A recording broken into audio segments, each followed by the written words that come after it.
എല്ലാവർക്കും ലീവ് കിട്ടിയ പോലെ എനിക്ക് 2 ദിവസം ലീവ് കിട്ടി. അപ്പോൾ ഫ്യൂച്ചർ ഓഫ് ദ മ്യൂസിയം ഒക്കെ ഒന്ന് കണ്ടേച്ചും വരാമെന്ന് വിചാരിച്ച് രാവിലെ തന്നെ മുറിയിൽ നിന്ന് ഇറങ്ങി. ഉറക്കത്തിൻ്റെ ഒരു ക്ഷീണമൊക്കെ ഉണ്ട്. അങ്ങനെ മെട്രോ തന്നെ പോകാമെന്ന് വിചാരിച്ചു. റെഡ് ലൈനിലാണ് പോകുന്നത്. എമിറേറ്റ്സ് ടവറിലാണ് ഇതിൻ്റെ ലൊക്കേഷൻ വരുന്നത്. ട്രെയിനിൽ പോകുമ്പോൾ നമുക്ക് കാണാൻ വേണ്ടി പറ്റും. അങ്ങനെ ഞങ്ങൾ ട്രെയിനിൽ കയറി 2 സ്റ്റോപ്പ് കഴിഞ്ഞ് എമിറേറ്റ്സ് ടവർ എത്തും.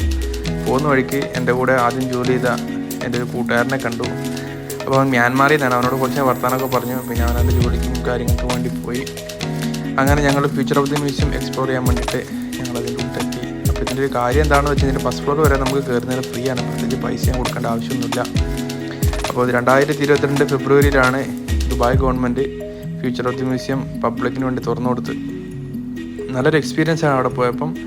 ഇത് പ്രമാണിച്ച് എല്ലാവർക്കും അവധിയായ കാരണം ഓരോ ആൾക്കാരൊക്കെ കാണാനും അതുപോലെ തന്നെ future of the museum explore ചെയ്യാനും വേണ്ടി അവിടെ വന്നിട്ടുണ്ട്. നമ്മളെല്ലാവരും കാണാൻ പറ്റി.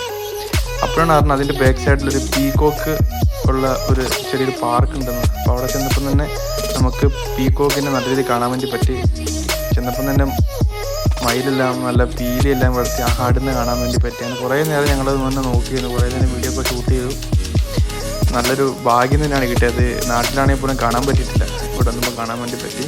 കുറേ നേരം മയിലിനെയൊക്കെ നോക്കി. മയിൽ മാത്രമല്ല വേറെ കുറേ പക്ഷി മൃഗാദികളൊക്കെ ആ പാർക്കിൽ തന്നെ ഉണ്ട്. അപ്പം ആർക്ക് വേണമെങ്കിലും അവിടെ പോകാൻ. പ്രത്യേകിച്ച് ചാർജസും കാര്യങ്ങളും അങ്ങനെ ഒന്നും തന്നെ ഇല്ല. അടിപൊളിയാണ് പീകോക്കിൻ്റെ ആ പാർക്ക്. നല്ല സൂപ്പറാണ്. പിന്നെ തിരിച്ച് ഫ്യൂച്ചർ ഓഫ് ദി മ്യൂസിയത്തിൻ്റെ സൈഡിൽ കൂടി വരുമ്പോൾ അതിന് 1-2 ഫോട്ടോസും കുറച്ച് വീഡിയോസൊക്കെ എടുത്തു. പിന്നെ ചെറുതായിട്ട് അപ്പുറത്ത് ഭക്ഷണം കാര്യങ്ങളൊക്കെ കഴിച്ചു. പിന്നെ എല്ലാം അടിപൊളിയായിട്ടാണ് അന്നത്തെ ദിവസം പോയി. സൂപ്പറായിരുന്നു.